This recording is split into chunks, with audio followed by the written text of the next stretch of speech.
Hello students, welcome to BioSmart Academy. In today's lecture, we will continue our lecture series on alpha helix. Okay, so in the part 1 of the lecture of alpha helix, we discuss some of the important points regarding alpha helix. Okay, and we'll continue the alpha helix part. Okay, today will be the last lecture of the alpha helix. Okay, then we will start beta conformations.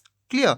So if you not watch the previous lecture of alpha helix, then please go and first watch that lecture. Okay, I will put the link in the description box. Okay, now see, so here first of all I basically want to discuss a major point that I basically forget to discuss in the part 1 of the lecture of the alpha helix. Okay, so basically if we see the structure of the alpha helix, so basically alpha helix is basically three types. Okay, alpha helix is basically of three types. Okay, first is alpha helix. Okay, second is 310 helix. Clear? And third is pi helix. Third is pi helix. So basically there are three types of alpha helix: pi alpha helix, 310 helix, and pi helix. Okay, in case of alpha helix, as I already discussed in the previous lecture, that the first 4 NH and the last 4 CO of the helix does not undergo any type of bonding. In alpha helix, the first 4 NH are free while the last 4 CO are free. That is, they do not undergo any type of bonding. Okay, do not undergo any type of bonding. Clear? So this concept basically put in your mind, because this is a very important concept. So in case of alpha helix, the bonding will always occur between the first CO and the fifth amino, that is I plus 4. Okay, if we see the bonding between the first, if we this is just suppose CO and this is suppose NH, and suppose this is a hydrogen bonding, this is the hydrogen bonding. Okay, so this hydrogen bonding will always occur between the first amino acid, that is the first CO, and that between with the fifth NH, with the fifth NH. Clear? That is I is just equal to I plus 4. I plus 4. Okay, that is if I is a number of basically hydrogen bond, that is n plus 4, that will be 5. So between the first and fifth, in case of alpha helix, the bonding will always occur. Clear? Now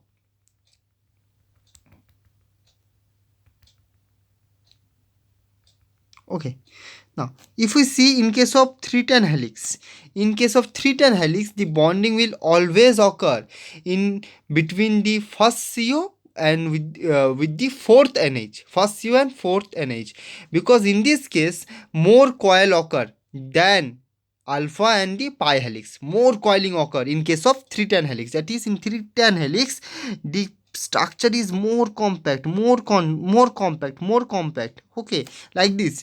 So because of this type of structure, compact or coiled structure, then alpha and pi helix, the bonding will always occur between the first CO, that is the formula is II plus 3, that is the first CO with the fourth NH. Okay, first CO with the fourth NH. Okay, clear? Bonding will always occur.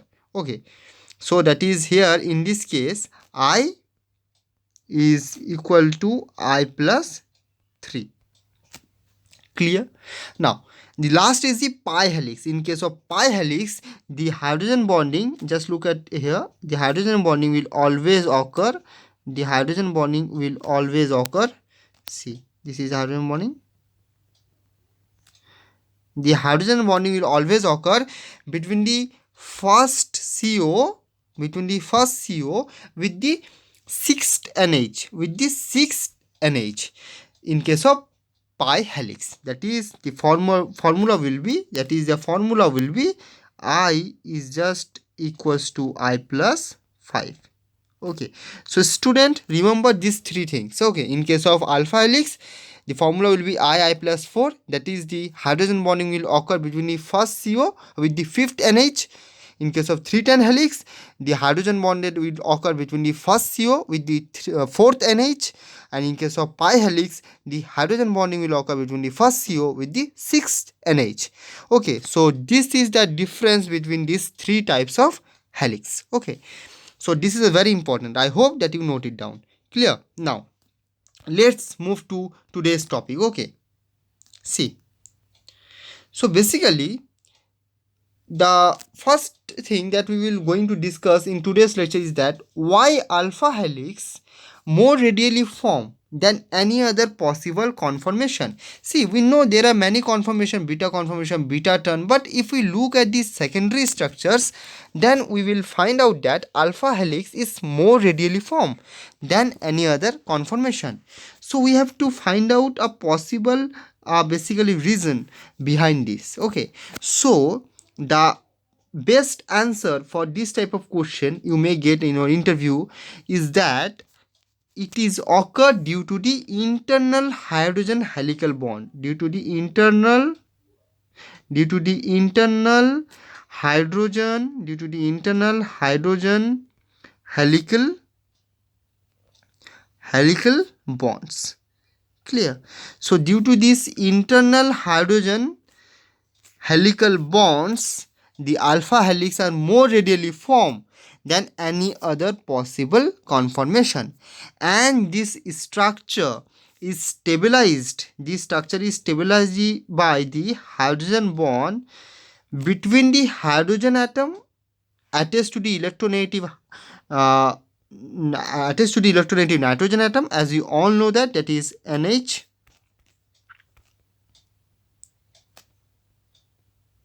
Clear?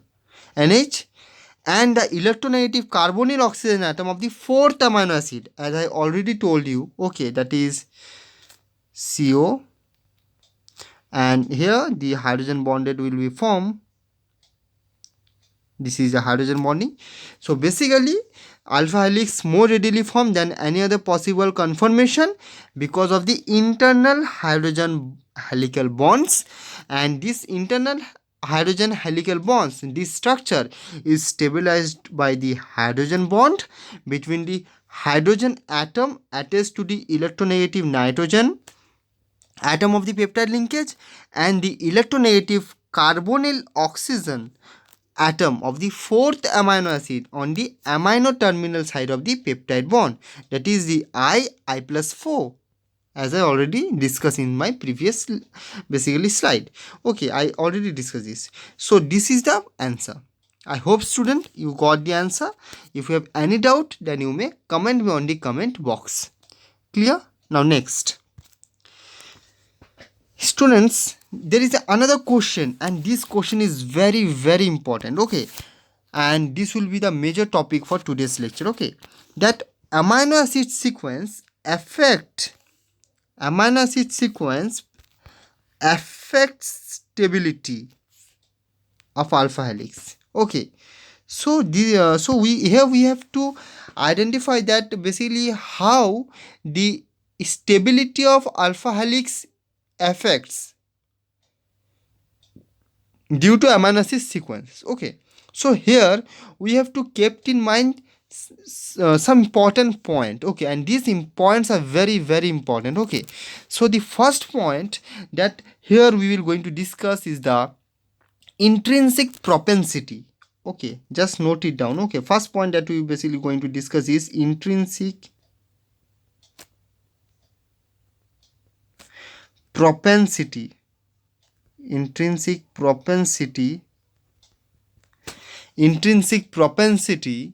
of an amino acid to form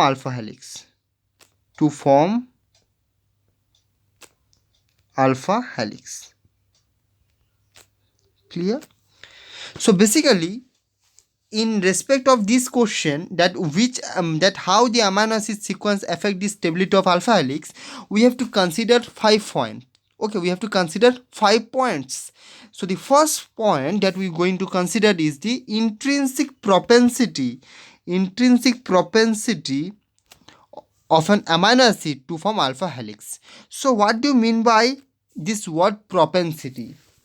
Okay, what do you mean by the word propensity? So here propensity is basically the values, which is basically a measured values. Okay, which is basically a measured values through which we can basically we can get the idea that which amino acid basically form the alpha helix and which amino acid basically not going to form the alpha helix, that is disrupt the structure of the alpha helix. Okay, so in this case those amino acid which have the propensity value less, which have the propensity values less, have high tendency to form alpha helix, clear? So here those amino acid which have the propensity values very less, that is 0, 1, 1.5, 2, can be form alpha helix. But those amino acid which have very high propensity values, for example 3, 4, can disrupt the structure of the alpha helix. So this is the concept of intrinsic propensity of the amino acid. Okay, now I will going to show you the table of the propensity values, then you will get a clear idea. Okay, so students, this is the tables of the propensity values of the amino acid, clear?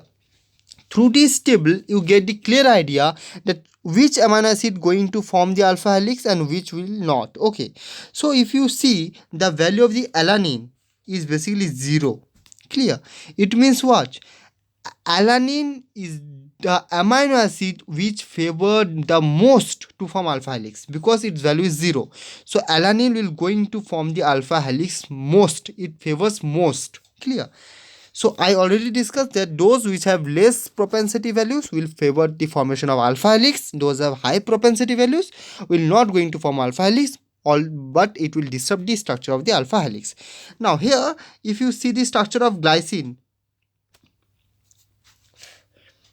its value is about 4.6. About 4.6. It shows that it basically disrupt the structure of alpha helix. For example, if you see the value of the proline, it is more than 4. It may be 5, 6, any value that is more than 4. It also shows that it will going to disrupt the structure of the alpha helix. So here we can conclude that glycine and proline if these two amino acid, so here we can conclude that glycine and proline, if these two amino acid is present in the alpha helix, then the structure of alpha helix will be disrupt, if these two amino acid will be present. So this is one question that you may get in GATE or NET examination, that which one of the following amino acid can disrupt the structure of alpha helix? So the answer will be glycine and proline. Okay, because their propensity values is more than 4, as I basically shown you here in this tabular form. Now there is another amino acid, that is arginine. Here you can see that its propensity value is 0.3, so it is also more favorable to form alpha helix, clear?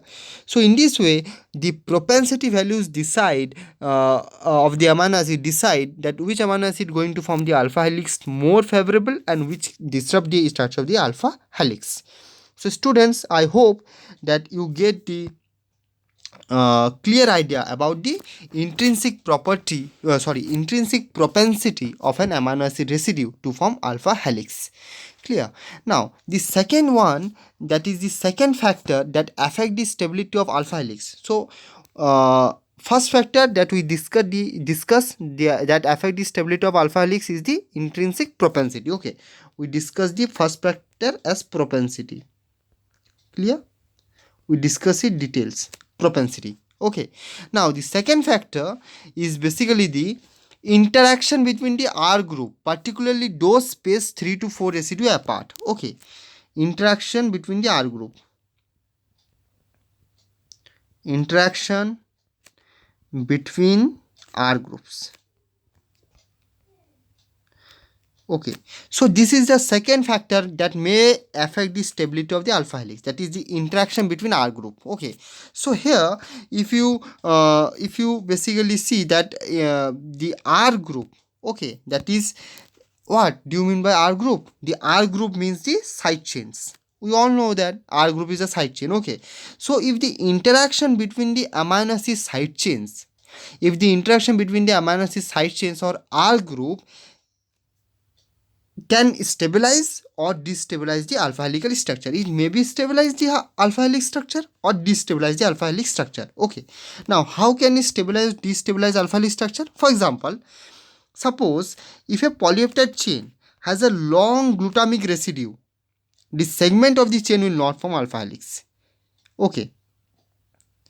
Similarly, the same case in the basically in case of lysine also. Okay, why basically the glutamic acid residue not going to form the alpha helix? Because the negatively charged carboxyl group of glutamic residue repel each other, then they prevent the formation of alpha helix. Okay, so here basically it basically explain is that, see,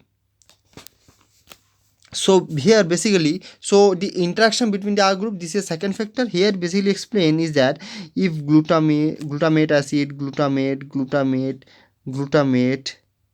valine, alanine, and here alanine. Okay, suppose this type of chain is present of suppose if this type of chains of amino acid is present in an alpha helix, where glutamic acid is present in continuous manner. Okay, then the as we all know that glutamic acid is negatively charged amino acid, we all know that. It means its negative charge, what it basically do, it basically repel each other,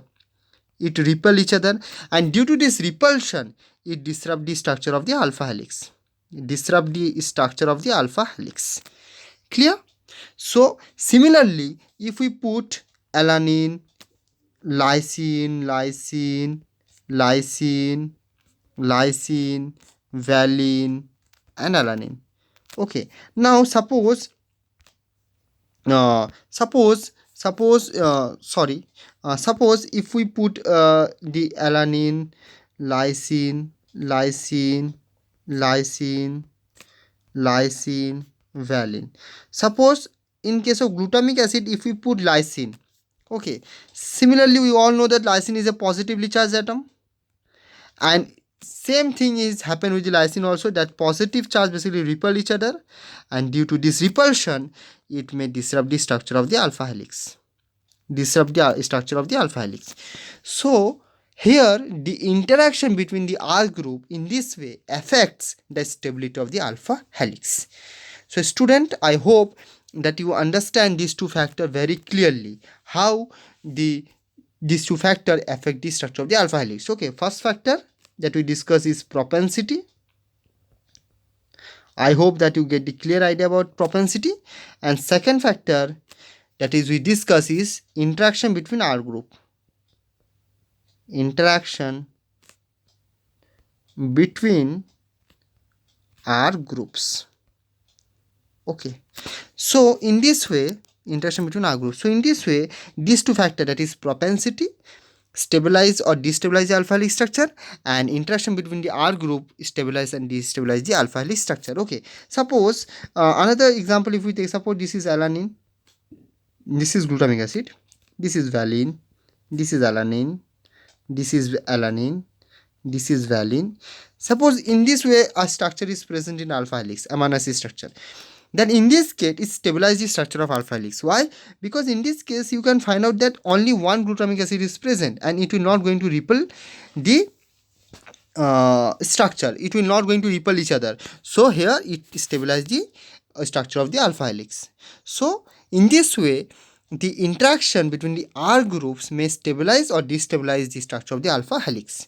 Okay, so students, these two factors, I hope that you get a clear idea how alpha helix is stabilized by the propensity of an amino acid as well as the interaction between the R group. Okay, now another important factor that we should basically discuss is about the occurrence of proline and glycine.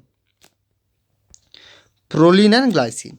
As we already discussed that proline and glycine are the only two amino acid if they are present in an alpha helical structure. Note it down.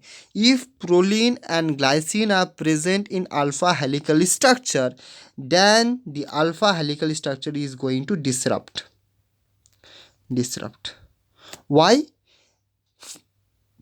Why it will going to disrupt the alpha helical structure? Because glycine disrupt is due to its very small side chain.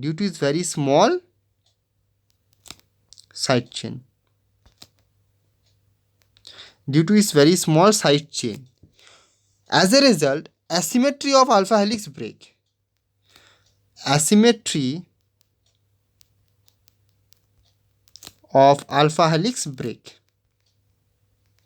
Clear? So this is a third factor that we should discuss, is that the occurrence of proline and glycine.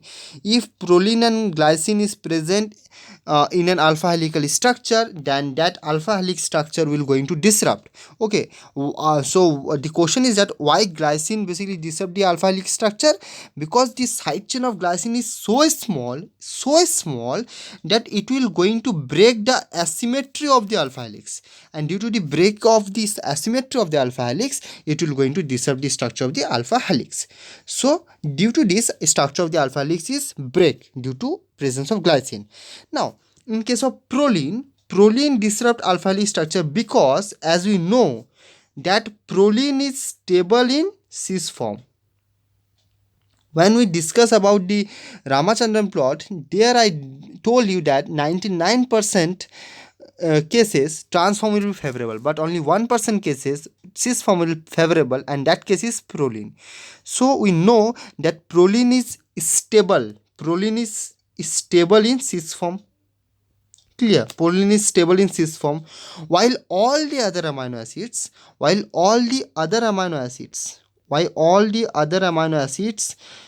okay, that are basically present in that alpha helix structure are basically in transform. And as a result, if a proline in that situation insert into the alpha helix structure, then you may get the idea that it will disrupt the alpha helical structure. So in this way, proline and glycine disrupt the alpha helical structure. Okay, so students, we discussed three important factors till now. Okay, first is propensity, second is interaction between the R groups, and third in proline and glycine, that how this amino acid sequence affect the stability of the alpha helix. Clear?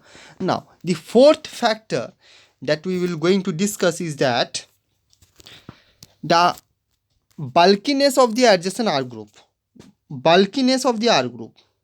Fourth factor. Okay, bulkiness of R group.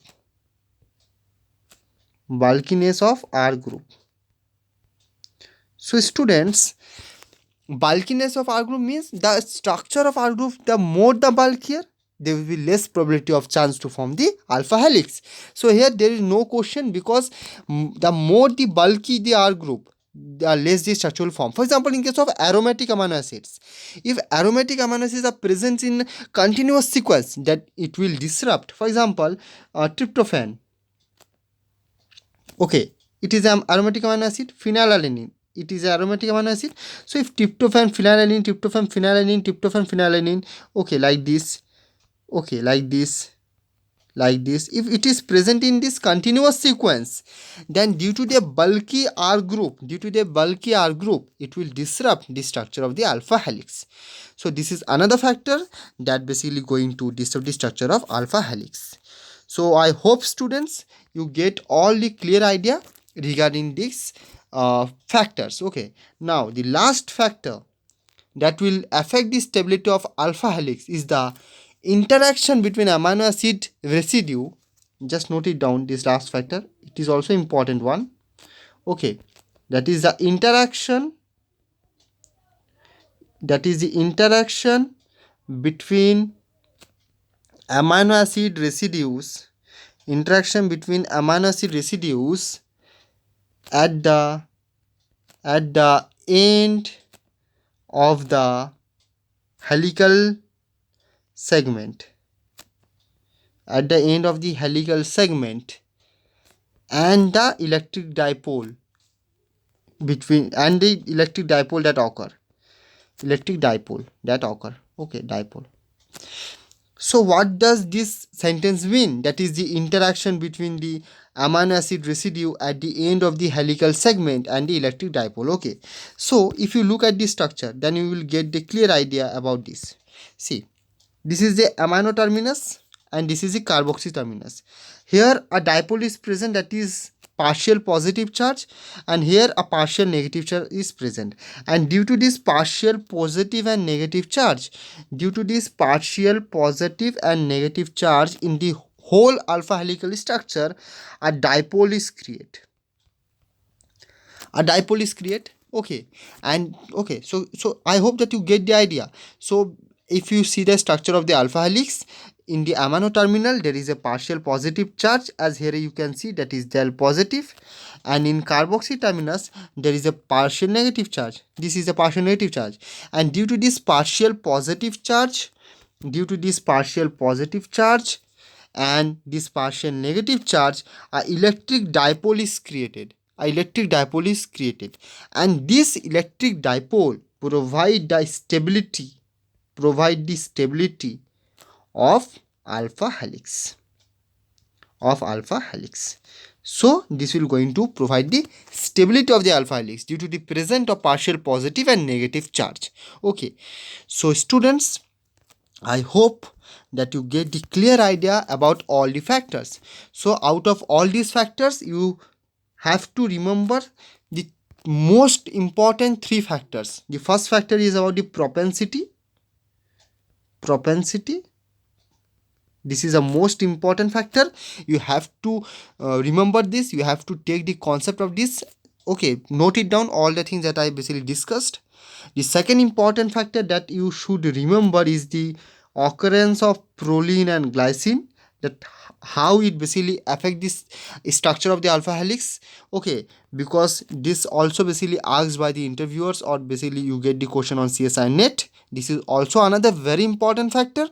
And the third and the most important factor is the interaction between R group, interaction between the R group, interaction between R group. Okay, so out of, so here we discuss five factors, and out of five factors, these three factors are most important. Okay, that is the propensity is the most important, then proline and glycine, and then interaction between R group. These three you have to note it down, you have to remember, you have to take the concept, because these three are most important. Okay, and other two are also important. So I hope student, you like today's class. I hope you get concept of today's class. I hope that you understand the whole concept of alpha helix, whole concept of alpha helix that I basically try to give you. Okay, I hope that if you read all these things that basically I teach here regarding the alpha helix, then you will definitely get questions. Definitely try to solve the questions and definitely try to basically give the answer during the interview. So I hope you liked our lecture. If you liked our lecture, then please share to your friends and subscribe to our channel. Thank you very much.